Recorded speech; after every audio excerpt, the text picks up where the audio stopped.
Hello,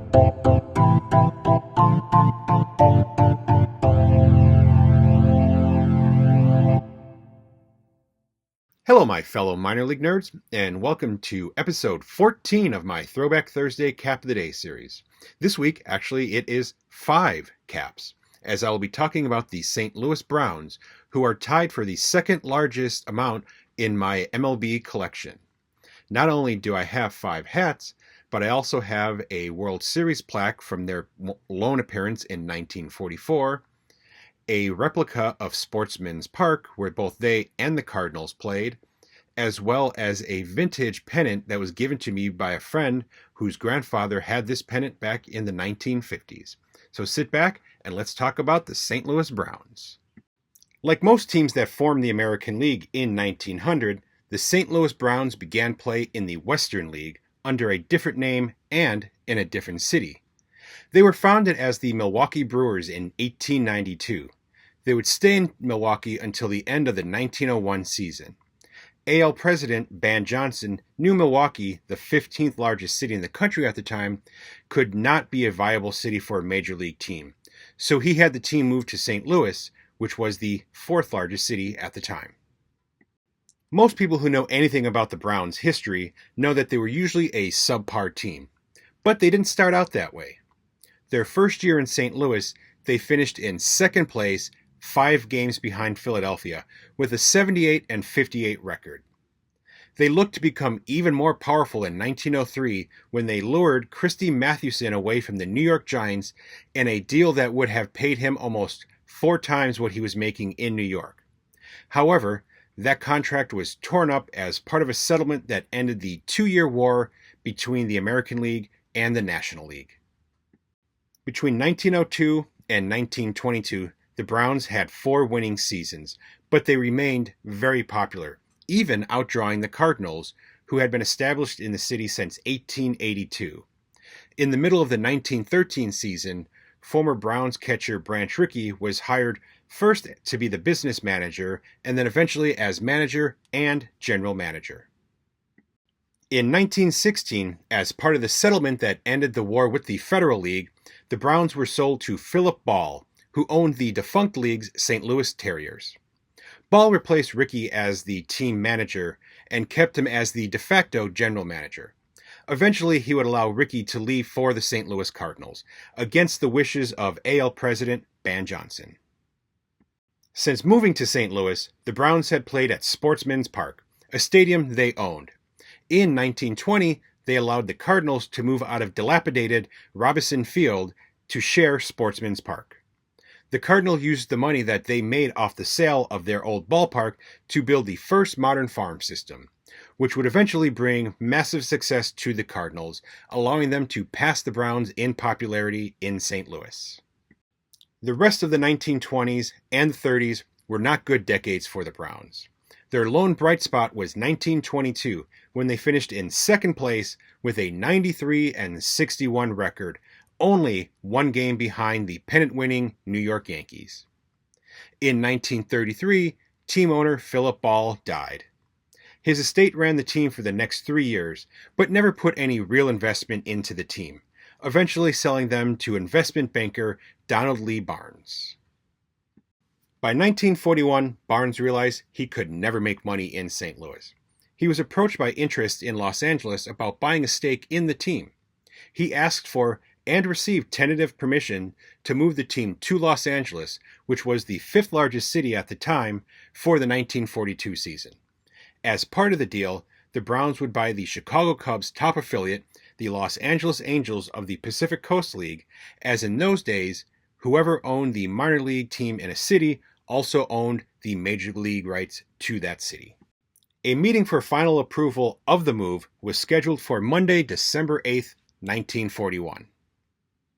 As we all know, Pearl Harbor was attacked the day before, on December the 7th, which stopped the move entirely. Sources differ on exactly how the deal fell apart. Some say the league rejected the move over fear that travel restrictions would be too stringent for a Los Angeles-based team to be viable. Others say Barnes himself pulled the proposal, realizing that an attack on the West Coast by Japan would be a large-scale risk. Whatever the case, the team remained in St. Louis. 1944 would be the Browns' greatest season, as they won the American League pennant for the first and only time. World War II had decimated baseball, with many top players being drafted into service. The Browns, though, adopted a policy of only signing players who were classified as 4F, unfit for military service. They spent the season in a three-way race with the Tigers and the Yankees over the pennant. On the final day of the season, in front of their first sellout since 1924, they defeated the Yankees 5-2. Minutes earlier, the Tigers lost 4-1 to the Washington Senators, giving the Browns the pennant by one game, finishing with an 89-65 record. They became the last Major League team at the time to reach the World Series. Going into the series, the Browns were definitely the underdog, as they were playing their tenants, the St. Louis Cardinals, who won the National League pennant with a 105-49 record, 14.5 games ahead of the second place Pittsburgh Pirates. It would be the last series played entirely in one stadium until the 2020 World Series was played all in Arlington, Texas. The Browns would fall 4-2, but 3 of the 4 games they lost were very close, seeing them fall by 2 runs or less. Despite losing the series, the Browns outdrew the Cardinals by almost 40,000. It was the only time since 1925 that they would do so. In 1945, they finished in third place with an 81-70 record. That would be their best finish in their last 9 seasons in St. Louis. After that, they would finish no higher than 6th place and win no more than 66 games. The team would be sold again in August 1945 to Richard Muckerman. Also in 1945, the Browns would sign utility outfielder Pete Gray, the only one-armed Major League position player in history. He appeared in 77 games for the Browns, batting .218 with a .958 fielding percentage in center field. In 1946, the Browns began much-needed renovations to Sportsman's Park. They budgeted $300,000 for the project, but it ended up costing over $700,000. They had also built a new stadium for their top farm team, the San Antonio Missions.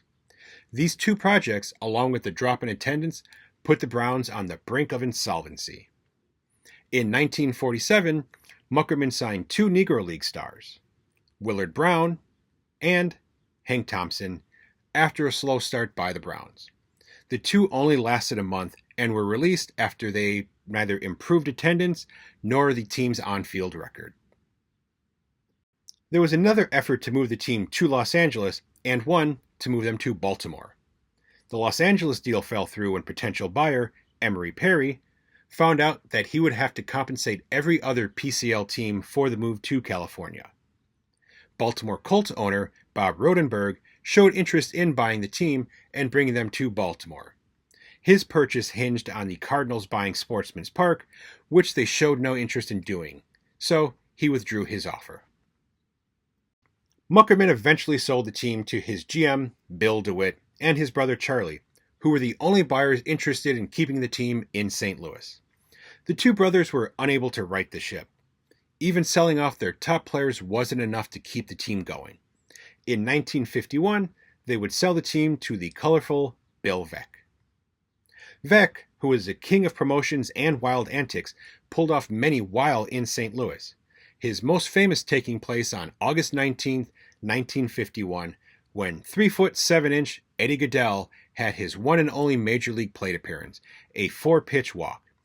The stunt so infuriated AL President Will Harridge that the next day he voided Goodell's contract.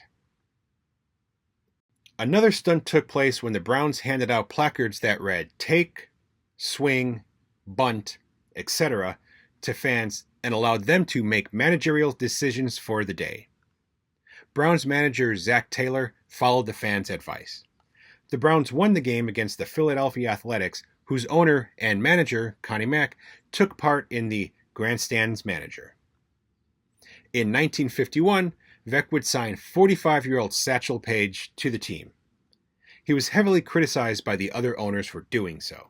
Paige, though, would finish the season with a 3-4 record and a 4.79 ERA. Believing St. Louis was too small for two major league teams, Veeck set out to run the Cardinals out of town. He began by signing many former Cardinals greats, such as Dizzy Dean, who came in to be a broadcaster, and Rogers Hornsby for a second stint as the Browns manager. He even went as far as stripping Sportsman's Park of all its Cardinals signage, dressing up completely in Browns memorabilia. This helped bump up attendance somewhat, but it did not lead to any success on the field. During his 3 years as owner, they never finished higher than 7th place and were never closer than 31 games out of first, losing 100 games twice and 102 once. The Cardinals did look to almost leave St. Louis at one point, but it had nothing to do with Veeck's assault on the team.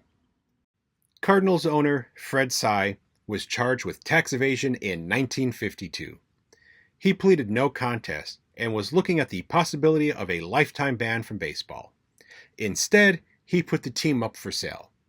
The most credible bids came from non-St. Louis interests, with the most promising being from Houston, Texas, where the Cardinals operated a AAA team. With the rules of the time, the Cardinals also owned the major league rights to the city of Houston, so a move would not have been an issue. However, Sy would ultimately accept a lower bid from St. Louis-based Anheuser-Busch, who were interested in keeping the team in the city of St. Louis. Veeck quickly realized with Anheuser-Busch's wealth behind the team, the Cardinals were not going to leave. Unlike most other major league owners, he had no income apart from the Browns. He saw the writing on the wall and knew he had to move the team. His first step was to sell Sportsman's Park to the Cardinals for $800,000. He then looked to move the team back to Milwaukee, where he had owned the Brewers of the American Association in the 1940s. The Brewers at the time were the top affiliate of the Boston Braves, so therefore they had claim to the city. He offered the Braves owner, Lou Perini, $700,000 for the rights.